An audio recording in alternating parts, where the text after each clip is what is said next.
Chapter 10. The way sadness works is one of the strange riddles of the world.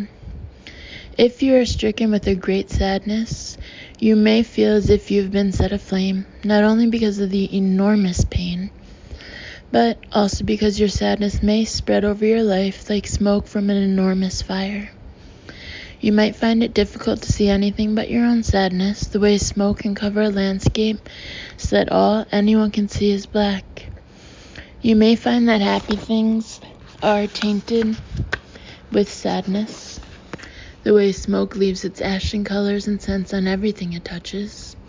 And you may find that if someone pours water all over you, you are damp and distracted, but not cured of your sadness, the way a fire department can douse a fire, but never recover what has been burnt down. The Baudelaire orphans, of course, had had a great sadness in their life from the moment they first heard of their parents' death, and sometimes it felt as if they had to wave smoke away from their eyes to see even the happiest of moments. As Violet and Klaus watched Fiona and the hook-handed man embrace one another, they felt as if the smoke of their own unhappiness had filled the brig. They could not bear to think that Fiona had found her long-lost brother, when they themselves, in all likelihood, would never see their parents again, and might even lose their sister, as the poisonous spores of the medusoid mycelium made her coughing sound worse and worse inside the helmet. "Fiona," the hook-handed man cried, "is it really you?" "Aye," the mycologist said, taking off her triangular glasses to wipe away her tears. "I never thought I would see you again, Fernald. What happened to your hands?" "Never mind that," the hook-handed man said quickly. "Why are you here? Did you join Count Olaf too?" "Certainly not," Fiona said firmly. "He captured the Queequeg and threw us into the brig." "So you've joined the Baudelaire brats," the hook-handed man said. "I should have known you were a goody-goody." "I haven't joined the Baudelaires," Fiona said just as firmly. "They've joined me. Aye, I'm the captain of the Queequeg now." "You?" said Olaf's henchman. "What happened to Widdershins?" "He disappeared from the submarine," Fiona replied. "We don't know where he is." "I don't care where he is," the hook-handed man sneered. "I couldn't care less about that mustache fool. He's the reason I joined Count Olaf in the first place. The captain was always shouting, 'Aye, aye, aye,' and ordering me around, so I ran away and joined Olaf's acting troupe." "But Count Olaf is a terrible villain," Fiona cried. "He has no regard for other people. He dreams up treacherous schemes and lures others into becoming his cohorts." "Those are just the bad aspects of him," the hook-handed man said. "There are many good parts as well. For instance, he has a wonderful laugh." "A wonderful laugh is no excuse for villainous behavior," Fiona said. "Let's just agree to disagree," the hook-handed man replied, using a tiresome expression which here means "you're probably right, but I'm too embarrassed to admit it." He waved one hook carelessly at his sister. "Step aside, Fiona. It's time for the orphans to tell me where the sugar bowl is." Olaf's henchman scraped his hooks together to give them a quick sharpening, and took one threatening step toward the Baudelaires. Violet and Klaus looked at one another in fear, and then at the diving helmet, where they heard their sister give another shuddering cough, and knew that it was time to lay their cards on the table, a phrase which here means reveal themselves honestly to Olaf's wicked henchmen. "We don't know where the sugar bowl is," Violet said. "My sister is telling the truth," Klaus said. "Do with us what you will, but we won't be able to tell you anything." The hook-handed man glared at them and scraped his hooks together once more. "You're liars," he said. "Both of you are rotten orphan liars." "It's true, Fernald," Fiona said. "Aye, finding the sugar bowl was the Queequeg's mission, but so far we've failed." "If you don't know where the sugar bowl is," the hook-handed man said angrily, "then putting you in the brig is completely pointless." He turned around and kicked a small stool, toppling it over, and then kicked the wall of the brig for good measure. "What am I supposed to do now?" he sulked. Fiona put her hand on her brother's hook. "Take us back to the Queequeg," she said. "Sunny is in that helmet, along with a growth of medusoid mycelium." "Medusoid mycelium?" Olaf's henchman repeated in horror. "It's a very dangerous fungus." "She's in great danger," Violet said. "If we don't find a cure very, very soon, she'll die." The hook-handed man frowned, but then looked at the helmet and gave the children a shrug. "Why should I care if she lives?" he asked. "She's made my life miserable from the time I met her. Every time we fail to get the Baudelaire fortune, Count Olaf yells at everyone." "You're the one who made the Baudelaire's lives miserable," Fiona said. "Count Olaf has performed countless treacherous schemes, and you helped him time and time again. Aye, you ought to be ashamed of yourself." The hook-handed man sighed and looked down at the floor of the brig. "Sometimes I am," he admitted. Life in Olaf's troop sounded like it was going to be glamorous and fun, but we've ended up doing more murder, arson, blackmail, and assorted violence than I would have preferred. "This is your chance to do something noble," Fiona said. "You don't have to remain on the wrong side of the schism." "Oh, Fiona," the hook-handed man said, and put one hook awkwardly around her shoulder. "You don't understand. There is no wrong side of the schism." "Of course there is," Klaus said. "VFD is a noble organization, and Count Olaf is a terrible villain." "A noble organization," the hook-handed man said. "Is that so?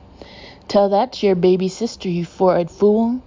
If it weren't for volatile fungus deportation, you never would have encountered those deadly mushrooms." The children looked at one another, remembering what they had read in the Gorgonian grotto.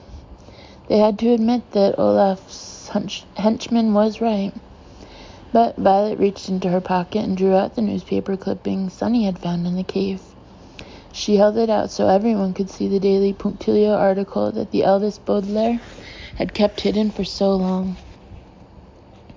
"Verifying Fernald's defection," she said, reading the headline out loud, and then continued by reading the byline, a word which here means name of the person who wrote the article, by Jacques Snicket. "It has now been confirmed that the fire that destroyed Anwissel Aquatics and took the life of famed ichnologist Gregor Anwissel was set by Ferdinand Wittershins, the son of the captain of the Queequeg submarine. The Wittershins family's participation in a recent schism has raised several questions regarding..." Violet looked up and met the glare of Olaf's henchman. "The rest of the article is blurry," she said, "but the truth is clear. You defected. You abandoned VFD and joined up with Olaf." "The difference between the two sides of the schism," Klaus said, "is that one side puts out fires and the other starts them." The hook-handed man reached forward and speared the article in one of his hooks and then turned the clipping around so he could read it again. "You should have seen the fire," he said quietly. "From a distance it looked like an enormous black plume of smoke rising straight out of the water. It was like the entire sea was burning down." "You must have been proud of your handiwork," Fiona said bitterly. "Proud?" the hook-handed man said. "It was the worst day of my life. That plume of smoke was the saddest thing I ever saw." He speared the newspaper with his other hook and ripped the article into shreds. "The Punctilio got everything wrong," he said. "Captain Wittershins isn't my father, Wittershins isn't my last name, and there's much more to the fire than that.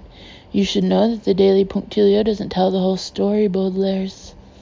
Just as the poison of a deadly fungus can be the source of some wonderful medicines, someone like Jacques Snicket can do something villainous, and someone like Count Olaf can do something noble. Even your parents." "Our stepfather knew Jacques Snicket," Fiona said. "He was a good man, but Count Olaf murdered him. Are you a murderer too? Did you kill Gregor Anwissel?" In grim silence, the hook-handed man held his hooks in front of the children. "The last time you saw me," he said to Fiona, "I had 2 hands instead of hooks. Our stepfather probably didn't tell you what happened to me. He always said there were secrets in this world too terrible for young people to know. What a fool. Our stepfather isn't a fool, Fiona said. He's a noble man. Aye. People aren't either wicked or noble, the hook-handed man said. They're like chef salads, with good things and bad things chopped and mixed together in a vinaigrette of confusion and conflict. He turned to the two elder Baudelaires and pointed at them with his hooks. Look at yourselves, Baudelaires. Do you really think we're so different? When those eagles carried me away from the mountains in that net, I saw the ruins of that fire in the hinterlands, a fire we started together. You've burned things down, and so have I. You joined the crew of the Queequeg, and I joined the crew of the Carmelita. Our captains are both volatile people, and we're both trying to get to the Hotel Denouement before Thursday. The only difference between us is the portraits on our uniforms. We're wearing Herman Melville, Klaus said. He was a writer of enormous talent, who dramatized the plight of overlooked people such as poor sailors or exploited youngsters through his strange, often experimental philosophical prose. I'm proud to display his portrait, but you're wearing Edgar Guest. He was a writer of limited skill who wrote awkward, tedious poetry on hopelessly sentimental topics. You ought to be ashamed of yourself. Edgar Guest isn't my favorite poet, the hook-handed man admitted. Before I joined up with Count Olaf, I was studying poetry with my stepfather. We used to read to one another in the main hall of the Queequeg. But it's too late now. I can't return to my old life. Maybe not, Klaus said, but you can return us to the Queequeg so we can save Sunny. Please, the children heard Sunny say from inside the helmet, although her voice was quite hoarse, as if she would not be able to speak for much longer. And for a moment the only sound in the brig was Sunny's desperate coughing as the minutes in her crucial hour ticked away, and the muttering of the hook-handed man as he paced back and forth, twiddling his hooks in thought.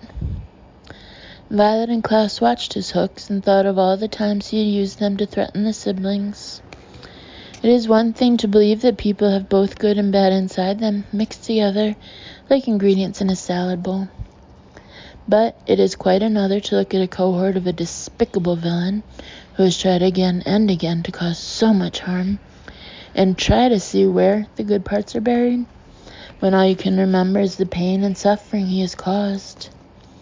As the hook-handed man circled the brig, it was as if the Baudelaires were picking through a chef's salad consisting mostly of dreadful and perhaps even poisonous ingredients, trying desperately to find the one noble crouton that might save their sister, just as I, between paragraphs, am picking through this salad in front of me,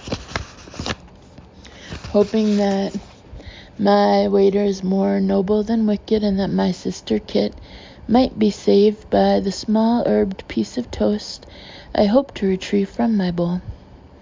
After much hemming and hawing, however, a phrase which here means muttering and clearing of one's throat, used to avoid making a quick decision, Count Olaf's henchman stopped in front of the children, put his hooks on his hips, and offered them a Hobson's choice. I'll return you to the Queequeg, he said, if you take me with you.